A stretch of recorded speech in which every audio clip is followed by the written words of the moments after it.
everybody, welcome back to part 2 where we're going to be painting a Colorado potato beetle.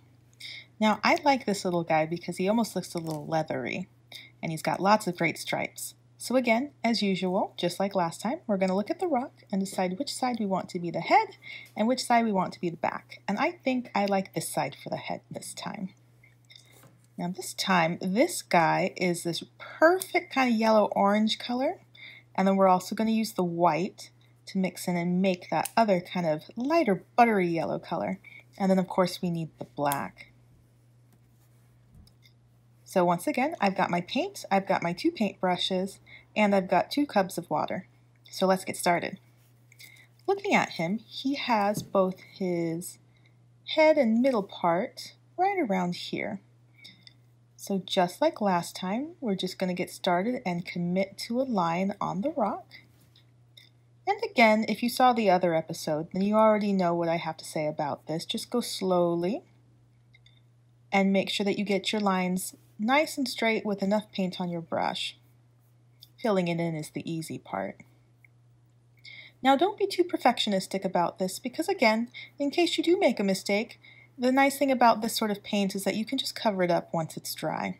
And because we are going to be working with lighter colors, it will be a lot easier to cover it than it would have been with the ladybug. Now, as I'm going along, let's talk a little bit about why I picked this specific bug, because this is actually a pest. And it will eat potato crops and potentially cause a 100% loss of all of the crops, so I've read. But I picked them because one of their predators is actually the ladybug. So after this, you're going to have 2 rocks. One's going to be the pest and one's going to be the natural solution to that pest. So as we go, we've got this nice little sort of bump in the middle, as you can see I've kind of done there. The next step that we're going to do is actually take some of your white and put it onto something that you can mix it on. You can use a plate if you want. And get a bit of that nice orangey yellow. And then we're just going to mix them. Now we're doing this to make the bottom part of the insect, which is that nice buttery creamy yellow color. And right now I'm thinking it's not quite light enough. So I'm going to get some more white. And the key about mixing colors that you always want to remember is you need to mix enough color. Because it's always much easier to mix more white, or more white with more color, than it is to try and remix afterwards when you run out of paint. It's always best to mix just the right amount that you need, but you know, sometimes if you overshoot it, it's a lot better than not having enough color at all. So I like this color right here. And we're going to work a little quickly, just brushing this color on. And I'm going to get the majority of it on, and then I'm going to carefully just go through on my edges. And this one, if we need to, we can do a second coat because it is rather thin and it's almost looking like what you would consider a scratch coat.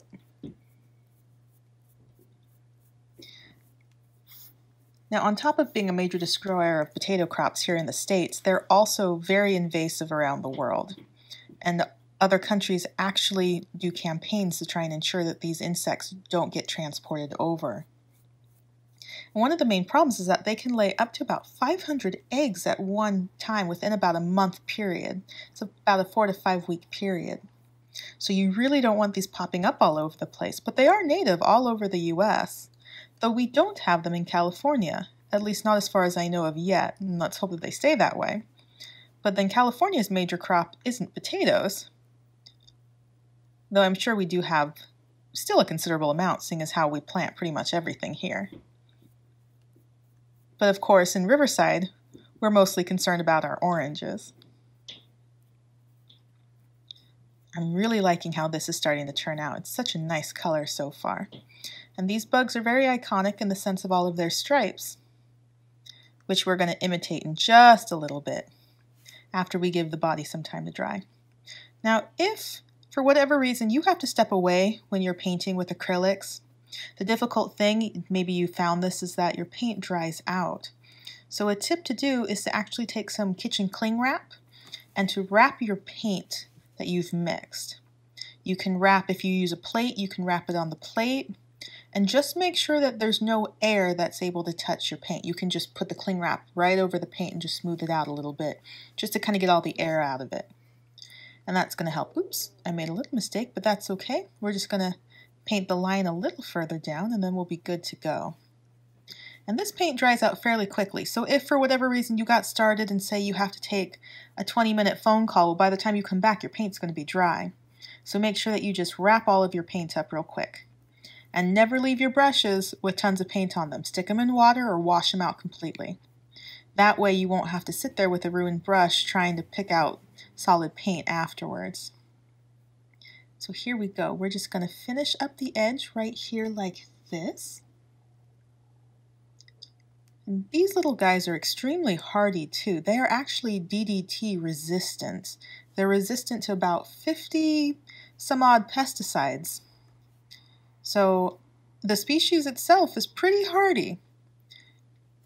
But I'm learning nothing really beats a good ladybug that's hungry.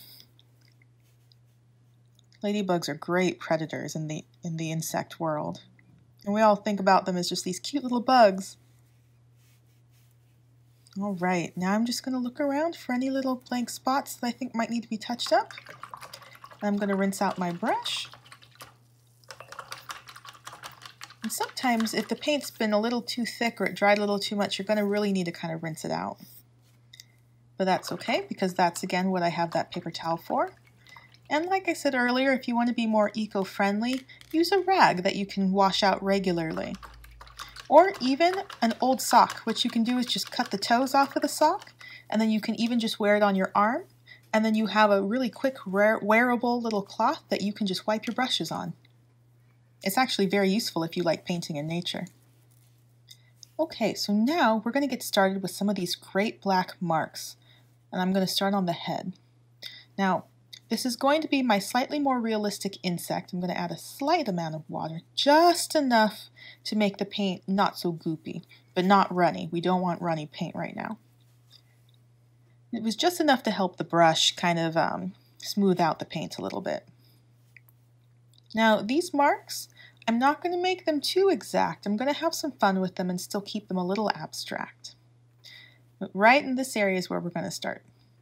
And I'm just going to use the tip of the brush and the shape of the tip to kind of help me when it comes to making these marks.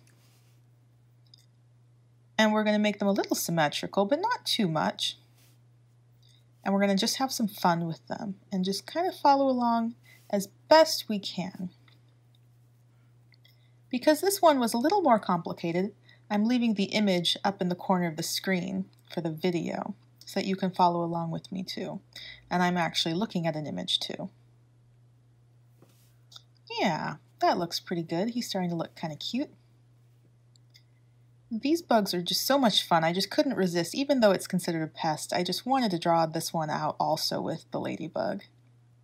And I figured, you know, it's good to talk about the pests and all the insects that are dangerous to our food sources, along with all the beneficial ones too. It's always good to talk about both of them because they do have a connection and a relationship together. This particular bug actually has quite a few predators, including, if I remember right, some spiders too. Okay. Now I'm going to do the antenna, which I did do on the ladybug and then painted over after, but I'm going to put some antenna on right here. And he's got these cool chunky antenna. So I'm just going to put one over here and one right about there. And let's see, how many marks did I make on the other side? 1, 2, 3, 4, 5. 1, 2, 3, 4, and 5. There we go. Now that's kind of cute, yeah? Even though he looks more realistic, I think this little guy is kind of adorable, really. Okay, now we're gonna start, and again I'm using my pinky just to kind of stabilize my hand and make sure this is kind of dry. I'm gonna use the flat edge of the brush and I'm just gonna almost stamp some of the little lines and marks on it. Now we don't have to be too precise because again this is just a fun interpretation of this insect. Yep, there we go. It's more to give the impression and the idea of what we're looking at, more than an exact replica. If this was an exact replica, this would be a very large replica because these insects are very small. Okay, and now we're just gonna, again, just go very lightly and just start making some marks on where we want this to be. Black can be really intimidating as a color to paint with because it is so unforgiving sometimes. It's so hard to paint over it because it's so very dark. But something that you can do is you can just very lightly make some marks on where you want the thicker lines to go. Now here we go, I'm making a thinnish line, and I'm just going to fill it in on either side as I go. And then that way, even though I committed to where the line is going to be, I didn't fully commit to the line itself just yet. It's always easier to correct yourself when you're making tiny little lines than it is to just kind of go for it with one ginormous line and then have to try and correct yourself halfway through that line. It's just more difficult. Not impossible, but I find it easier to do it this way. All right, now, again, I'm just going to make those small little lines, and I'm going to more or less place them where I want that line to go. And then as I go, I'm going to slowly fill it back in. Here we go, and now we've got one of our great iconic stripes of this thing. There are 10 in total, but to me it almost looks like 9 because I feel like they're counting the center stripe as 2, and it just kind of joins and meets up in the middle. So mine will probably look like it has more like 9, but it does have 10. Now you can keep going on one side only if you want to, and then turn around and do the other side. But when it comes to painting things that are supposed to be somewhat symmetrical, I find that going back and forth and doing one side, then the other side, then back again, really helps me kind of keep things even. I'm not fully certain why, but it's probably just because starting out and doing the first part on one side and the first part on the other side, and then switching to the second part is just helpful to me in my brain. So here he is so far. I think he's looking pretty cute. All right, so let's start off on the next big line, and this line is kind of connected to the next one, which I really like the look of. It's just very, very kind of, I don't know, it's just very there, very prominent. And again, we're just going to make small movements. I'm going to use the shape of the brush to help me. And I'm using my finger to stabilize me, my little pinky. And we're just going to slowly make that line. Take your time, go slow. If you find that you're taking so much time that you're concerned that your paints are going to dry, just close the caps a bit. Keep some of that air out of them. There we go, that looks pretty good. Careful not to go and get my hands all in the black paint again. But remember, if you do mess up, you can totally just paint back over it. It's just going to take some time to do multiple layers. Okay, and again, making those lines and committing to where it's going to be, but not the full line just yet, and then going back and filling it in. Ooh, yeah, we're going to make this big and chunky right there. Give it a little more visual interest. I am liking how this is turning out. So you might be wondering, why on earth, if this is such a detrimental insect, does it lay so many eggs? And it feels like many pests have larger either egg clutches or litters or birth rates than some of the other beneficial things or the things that eat it. Well, that's all part of the predator-prey cycle. And in nature, if you've ever heard of that, that basically just means, oh, excuse me, one more little line, there we go. Yeah, that's good. That basically just means that in order to sustain a predator population, there has to be more prey animals. That's why rodents breed so quickly by comparison to the things that eat the rodents, like canines and other creatures within those similar families. Because if there's ever too many predators, then obviously the prey population goes down because they're all getting eaten. But if the prey population goes down, that means that the predator population is going to go down as well, because now they don't have as much food. And even though it doesn't seem like it, a lot of animals won't breed if there's not enough of a food source. They take care of themselves. And I know that's a little different from the way that humans sometimes do it, because we think more on an emotional level, but for them it's more about survival of the population. So these little guys breed very quickly, and a whole lot, because they have so many predators, would be one of my guesses as to why. There are a couple different types of ladybug, but then there's also quite a few other species that are either specialized to eat them or that have them in their diets as well. So right now, I'm just filling in all the little spaces and getting my lines nice and solid in how I want them. And if you'll notice, my lines aren't all completely straight. Some of them do have some wobbles in them, and I think that just adds visual interest. Plus, if you look at the actual image, the reference image that we're using, you're going to see that they are a little wobbly, and that's kind of cool. So now I think I'm going to add some legs. So let's start right about here. And I'm just going to make the legs flow along the side of the rock. These aren't going to be very scientific. I'm going to have some fun with these. I love bug legs like this, and I know that's a funny thing to say, but look at the great shape that they are. They've just got this big kind of, almost like a big calf. I know that's not what it is.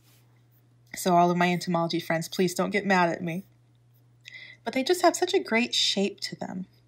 And let's see, let's place it, yeah, it's at a little bit here.